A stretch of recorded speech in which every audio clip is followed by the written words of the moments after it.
সময় আর নদীর স্রোত যেভাবে বসে থাকে না, ঠিক তেমনি আমাদের বয়সটা কিন্তু থেমে নেই। দিন যাচ্ছে, বয়স বাড়ছে, একদিন করে মৃত্যুর দিকে এগোচ্ছি। তাই তো কথায় আছে, যৌবন থাকতে ঘুরো। আমাদের যৌবন তখন তো প্রায় শেষ দিকে, তারপরও ঘোরার চেষ্টা করি। এখনই মুখ্য সময় ঘোরার, তাই তো আমি সুযোগ পেলে ঘুরতে বেরিয়ে পড়ি। এবার চলে গিয়েছিলাম পুটিয়া রাজবাড়ি, রাজশাহী বিভাগে। মানে এত সুন্দর রাজবাড়ি, মানে খালি চোখে না দেখে বিশ্বাসই করবেন না। আর যে দিনটাতে গিয়েছিলাম, এত রোদ আর এত গরম, নিজের চেহারায় মনে হয় নিজে চিনতে পারি না, সেরকম পরিস্থিতি গেছে।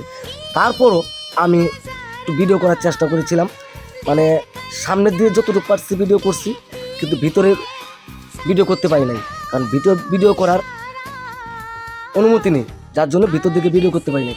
সামনেটা দেখে আপনারা বুঝে নেন মানে কত সুন্দর রাজবাড়িটা।